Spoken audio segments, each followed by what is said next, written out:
ओम शांति। आज 17 अगस्त 2024 बाबा के साकार मधुर महावाक्य हैं। मीठे बच्चे, विनाशी शरीरों से प्यार ना करके अविनाशी बाप से प्यार करो तो रोने से छूट जाएंगे। प्रश्न है, अनराइटियस प्यार क्या है और उसका परिणाम क्या होता है? उत्तर है, विनाशी शरीरों में मोह रखना अनराइटियस प्यार है। जो विनाशी चीजों में मोह रखते हैं वह रोते हैं। देह अभिमान के कारण रोना आता है। सतयुग में सब आत्म अभिमानी हैं, इसलिए रोने की बात ही नहीं रहती। जो रोते हैं वह खोते हैं। अविनाशी बाप की अविनाशी बच्चों को अब शिक्षा मिलती है। देही अभिमानी बनो तो रोने से छूट जाएंगे। ओम शांति। ये तो बच्चे ही जानते हैं कि आत्मा अविनाशी है और बाप भी अविनाशी है, तो प्यार किसको करना चाहिए? अविनाशी आत्मा को। अविनाशी को ही प्यार करना है, विनाशी शरीर को थोड़ा ही प्यार करना चाहिए। सारी दुनिया विनाशी है, हर एक चीज विनाशी है। यह शरीर विनाशी है, आत्मा अविनाशी है। आत्मा का प्यार अविनाशी होता है। आत्मा कभी मरती नहीं, उसको कहा जाता है राइटियस। बाप कहते हैं तुम अनराइटियस बन गए हो। वास्तव में अविनाशी का अविनाशी के साथ प्यार होना चाहिए। तुम्हारा प्यार विनाशी शरीर के साथ हो गया है, इसलिए रोना पड़ता है। अविनाशी के साथ प्यार नहीं, विनाशी के साथ प्यार होने से रोना पड़ता है। अभी तुम अपने को अविनाशी आत्मा समझते हो तो रोने की बात नहीं, क्योंकि आत्म अभिमानी है। तो बाप अब तुम बच्चों को आत्म अभिमानी बनाते हैं। देह अभिमानी होने से रोना होता है। विनाशी शरीर पीछे रोते हैं, समझते भी हैं आत्मा मरती नहीं है। बाप कहते हैं अपने को आत्मा समझो। तुम अविनाशी बाप के बच्चे, अविनाशी आत्मा हो। तुमको रोने की दरकार नहीं। आत्मा एक शरीर छोड़ जाए दूसरा पार्ट बजाती है। ये तो खेल है। तुम शरीर में ममत्व क्यों रखते हो? देह सहित देह के सब संबंधों से बुद्धि योग तोड़ो। अपने को अविनाशी आत्मा समझो। आत्मा कभी मरती नहीं। गायन भी है, जो रोया सो खोया। आत्म अभिमानी बनने से ही लायक बन जाएंगे। तो बाप आकर देह अभिमानी से आत्म अभिमानी बनाते हैं। कहते हैं तुम कैसे भूले हुए हो, जन्म जन्मांतर तुमको रोना पड़ा है। अब फिर से तुमको आत्म अभिमानी बनने की शिक्षा मिलती है। फिर तुम कभी रोएंगे ही नहीं। यह है रोने वाली दुनिया, वह है हंसने की दुनिया। ये दुख की दुनिया, वह सुख की दुनिया। बाप बहुत अच्छी रीति से शिक्षा देते हैं। अविनाशी बाप की अविनाशी बच्चों को शिक्षा मिलती है। वह देह अभिमानी हैं तो देह को ही देख शिक्षा देते हैं, तो देह की याद आने से रोते हैं। देखते भी हैं शरीर खत्म हो गया, फिर उनको याद करने से क्या फायदा? मिट्टी को याद किया जाता है क्या? अविनाशी चीज ने जाकर दूसरा शरीर लिया। ये तो बच्चे जानते हैं। जो अच्छा कर्म करता है उनको फिर शरीर भी अच्छा मिलता है। कोई को खराब रोगी शरीर मिलता है, वह भी कर्मों अनुसार है।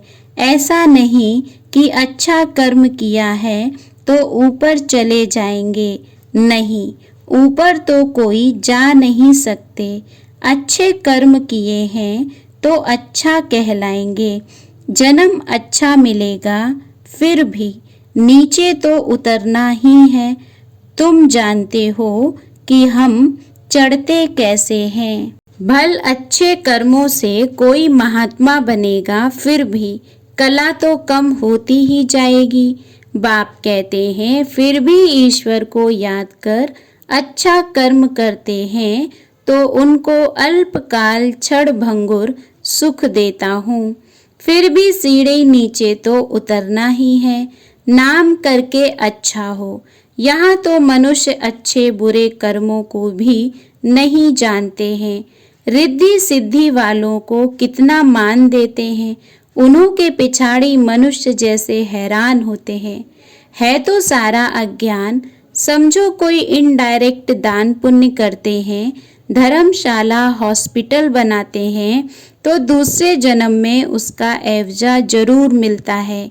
बाप को याद करते हैं, भल गालियां भी देते हैं तो भी मुख से भगवान का नाम कहते हैं। बाकी अनजान होने कारण जानते कुछ नहीं। भगवान को याद कर रुद्र पूजा करते हैं, रुद्र को भगवान समझते हैं। रुद्र यज्ञ रचते हैं, शिव व रुद्र की पूजा करते हैं। बाप कहते हैं मेरी पूजा करते हैं, परंतु बेसमझी से क्या क्या बनाते हैं, क्या क्या करते हैं। जितने मनुष्य उतने उन्हों के गुरु हैं। झाड़ में नए नए पत्ते टाल टालियां आदि निकलते हैं तो वह कितना शोभते हैं। सतोगुणी होने के कारण उनकी महिमा होती है। बाप कहते हैं कि यह दुनिया है ही विनाशी चीजों को प्यार करने वाली। कोई कोई को बहुत प्यार होता है तो मोह में जैसे पागल बन जाते हैं। बड़े बड़े सेठ लोग मोहवश पागल हो जाते हैं।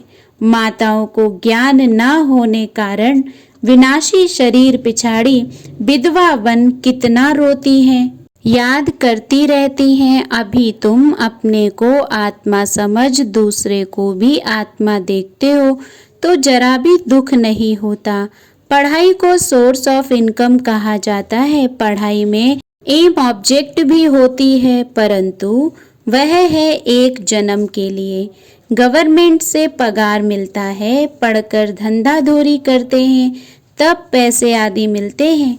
यहाँ तो फिर बात ही नहीं है। तुम अविनाशी ज्ञान रत्नों से झोली कैसे भरते हो। आत्मा समझती है कि बाबा हमको अविनाशी ज्ञान खजाना देते हैं। भगवान पढ़ाते हैं तो जरूर भगवान भगवती ही बनाएंगे, परंतु वास्तव में इन लक्ष्मी नारायण को भगवान भगवती समझना रॉन्ग है। अभी तुम बच्चे जानते हो, ओहो जब हम देह अभिमानी हो जाते हैं तो हमारी बुद्धि कितनी डिग्रेड हो जाती है, जैसे जानवर बुद्धि बन जाते हैं। जानवरों की सेवा भी बहुत अच्छी होती है, मनुष्यों की तो कुछ भी नहीं। रेस के घोड़ों आदि की कितनी संभाल होती है, यहाँ के मनुष्यों की देखो क्या हालत है। कुत्ते को कितना प्यार से संभालते हैं, चाटते रहते हैं, साथ में सुलाते भी हैं। देखो दुनिया का क्या हाल हो गया है। वहाँ सतयुग में ये धंधा होता नहीं। तो बाप कहते हैं बच्चों तुमको माया रावण ने अनराइटियस बना दिया है। अनराइटियस राज्य है ना, मनुष्य अनराइटियस तो सारी दुनिया भी अनराइटियस हो जाती है। राइटियस और अनराइटियस दुनिया में देखो कितना फर्क है। कलयुग की हालत देखो क्या है। मैं स्वर्ग स्थापन कर रहा हूँ तो माया भी अपना स्वर्ग दिखाती है, टेम्पटेशन देती है। आर्टिफिशियल धन कितना है, समझते हैं हम यहाँ ही स्वर्ग में बैठे हैं। स्वर्ग में थोड़े ही इतने ऊंचे 100 मंजिल के मकान आदि होते हैं। कैसे कैसे मकान सजाते हैं। वहाँ तो डबल स्टोरी के भी मकान नहीं होते, मनुष्य ही बहुत थोड़े होते हैं। इतनी जमीन तुम क्या करेंगे। यहाँ जमीन के पिछाड़ी कितना लड़ते झगड़ते हैं, वहाँ सारी जमीन तुम्हारी रहती है। कितना रात दिन का फर्क है। वह लौकिक बाप, यह पारलौकिक बाप है। पारलौकिक बाप बच्चों को क्या नहीं देते हैं।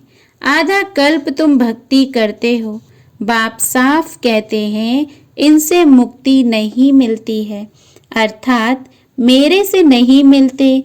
तुम मुक्ति धाम में मेरे से मिलते हो, मैं भी मुक्ति धाम में रहता हूँ, तुम भी मुक्ति धाम में रहते हो। फिर वहाँ से तुम स्वर्ग में जाते हो, वहाँ स्वर्ग में मैं नहीं होता। यह भी ड्रामा है। फिर हूबहू ऐसे रिपीट होगा। फिर यह ज्ञान भूल जाएगा, प्रायः लोप हो जाएगा। जब तक संगम युग नहीं आया है तब तक गीता का ज्ञान हो कैसे सकता। बाकी जो भी शास्त्र आदि हैं वह हैं भक्ति मार्ग के शास्त्र। अब तुम नॉलेज सुन रहे हो। मैं बीज रूप ज्ञान का सागर हूँ। तुमको कुछ भी करने नहीं देता, पाँव भी पड़ने नहीं देता। पाँव किसका पड़ेंगे? शिव बाबा के तो पाँव है नहीं। यह तो ब्रह्मा के पाँव पड़ना हो जाएगा। मैं तो तुम्हारा गुलाम हूँ। उनको कहते हैं निराकारी निरहंकारी। सो भी जब वह एक्ट में आए तब तो निरहंकारी कहा जाए। बाप तुमको अथाह धन देते हैं, ज्ञान देते हैं। यह है अविनाशी ज्ञान रत्नों का दान। फिर जो जितना लेवे अविनाशी ज्ञान रतन लेकर फिर औरों को दान करते जाओ। इन रत्नों के लिए ही कहा जाता है एक एक रतन लाखों का है। कदम कदम पर पदम देने वाला तो एक ही बाप है। सर्विस पर बड़ा अटेंशन चाहिए। तुम्हारा कदम है याद की यात्रा का, उनसे तुम अमर बन जाते हो। वहाँ मरने आदि का फिक्र होता नहीं। एक शरीर छोड़ दूसरा लिया। मोहजीत राजा की कथा भी सुनी होगी। यह तो बाप बैठ समझाते हैं। अब बाप तुमको ऐसा बनाते हैं। अभी की ही बातें हैं। रक्षाबंधन का पर्व भी मनाते हैं। यह कब की निशानी है? कब भगवान ने कहा कि पवित्र बनो? ये मनुष्यों को क्या पता कि नई दुनिया कब, पुरानी दुनिया कब होती है। यह भी किसको पता नहीं। इतना कहते हैं कि अभी कलयुग है। सतयुग था, अभी नहीं है। पुनर्जन्म को भी मानते हैं। 84 लाख कह देते हैं तो जरूर पुनर्जन्म हुआ ना। निराकार बाप को सब याद करते हैं। वह है सब आत्माओं का बाप। वही आकर समझाते हैं। देहधारी बापू तो बहुत हैं। जानवर भी अपने बच्चों के बापू हैं। उनके लिए तो ऐसा नहीं कहेंगे कि जानवरों का बाप। सतयुग में कोई कुछ कीचड़ पट्टी होती नहीं। जैसा मनुष्य वैसा फर्नीचर होता है। वहाँ पंछी आदि भी फर्स्ट क्लास खूबसूरत होते हैं। सब अच्छी अच्छी चीजें होंगी। वहाँ फल कितना स्वीट बड़े होते हैं। फिर वह सब कहाँ चला जाता है? स्वीट से निकल कड़वाहट आ जाती है। थर्ड क्लास बनते हैं तो चीजें भी थर्ड क्लास बन जाती हैं। सतयुग है फर्स्ट क्लास तो सब चीजें फर्स्ट क्लास बनती हैं। कलयुग में है थर्ड क्लास। सब चीजें सतो रजो तमो से पास होती हैं। यहाँ तो कोई मजा नहीं है। आत्मा भी तमो प्रधान तो शरीर भी तमो प्रधान है। अभी तुम बच्चों को ज्ञान है। कहाँ वह कहाँ यह, रात दिन का फर्क है। बाप तुमको कितना ऊंच बनाते हैं। जितना याद करेंगे हेल्थ वेल्थ दोनों मिल जाएंगे। बाकी क्या चाहिए? दोनों चीजों से एक नहीं होगी तो हैप्पीनेस नहीं होगी। समझो हेल्थ है, वेल्थ नहीं तो क्या काम के। गाते भी हैं पैसा है तो लाड़काना घूम कर आओ। बच्चे समझते हैं भारत सोने की चिड़िया था। अभी सोना कहाँ? सोना चांदी तांबा गया, अभी तो कागज ही कागज है। कागज पानी में बह जाए तो पैसे कहाँ से मिले? सोना तो बहुत भारी होता है, वह वहाँ ही पड़ा रहता है। आग भी सोने को जला ना सके। तो यहाँ सब दुख की बातें हैं, वहाँ सब ये बातें होती नहीं। यहाँ इस समय अपार दुख है। बाप आते ही तब हैं जब अपार दुख है। कल फिर अपार सुख होगा। बाबा तो कल्प कल्प आकर पढ़ाते हैं। यह कोई नई बात थोड़ी है। खुशी में रहना चाहिए, खुशी ही खुशी, ये अंत की बात है। अतीन्द्रिय सुख गोप गोपियों से पूछो, पिछाड़ी में तुम बहुत अच्छी रीति समझ जाते हो। रियल शांति किसे कहा जाता है ये बाप ही बतलाते हैं। तुम बाप से शांति का वर्षा लेते हो, उनको सब याद करते हैं। बाप शांति का सागर है। बाप समझाते हैं, मेरे पास आ कौन सकते हैं। फलाना फलाना धर्म फलाने फलाने समय पर आते हैं, स्वर्ग में तो आ ना सकें। अभी साधु संत ढेर निकल पड़े हैं तो उन्हों की महिमा होती है। पवित्र हैं तो उनकी महिमा जरूर होनी चाहिए। अभी नए उतरे हैं, पुरानों की तो इतनी महिमा हो ना सके। वह तो सुख भोग तमो प्रधान में चले गए हैं। कितने ढेर गुरु किस्म किस्म के निकलते जाते हैं, इस बेहद के झाड़ को कोई जानते नहीं है। बाप समझाते हैं कि भक्ति की सामग्री इतनी है जितना झाड़ फैला होता है। ज्ञान बीज कितना थोड़ा है, भक्ति को आधा कल्प लगता है। ये ज्ञान तो सिर्फ इस एक अंतिम जन्म के लिए है। ज्ञान को प्राप्त कर तुम आधा कल्प के लिए मालिक बन जाते हो। भक्ति बंद हो जाती है, दिन हो जाता है। अभी तुम सदा काल के लिए हर्षित बनते हो। इसको कहा जाता है ईश्वर की अविनाशी लॉटरी। उसके लिए पुरुषार्थ करना पड़ता है। ईश्वरीय लॉटरी और आसुरी लॉटरी में कितना फर्क होता है। अच्छा, मीठे मीठे सिकीलदे बच्चों प्रति माता पिता बाप दादा का याद प्यार और गुड मॉर्निंग। रूहानी बाप की रूहानी बच्चों को नमस्ते। हम रूहानी बच्चों की रूहानी बाप दादा को याद प्यार गुड मॉर्निंग नमस्ते। धारणा के लिए मुख्य सार है, पहली पॉइंट, तुम्हारी याद के हर कदमों में पदम है, इससे ही अमर पद प्राप्त करना है।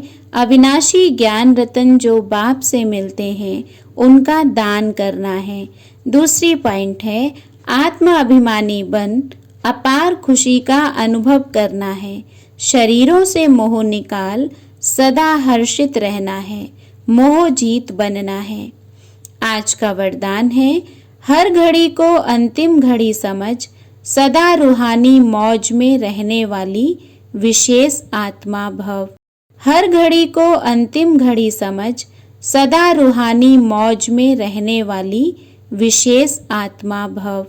संगम युग रूहानी मौजों में रहने का युग है, इसलिए हर घड़ी रूहानी मौज का अनुभव करते रहो।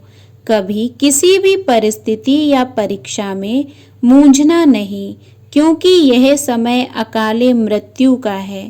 थोड़ा समय भी अगर मौज के बजाय मूंझ गए और उसी समय अंतिम घड़ी आ जाए तो अंतमति सो गति क्या होगी। इसलिए एवर रेडी का पाठ पढ़ाया जाता है। एक सेकंड भी धोखा देने वाला हो सकता है, इसलिए स्वयं को विशेष आत्मा समझकर हर संकल्प, बोल और कर्म करो और सदा रूहानी मौज में रहो।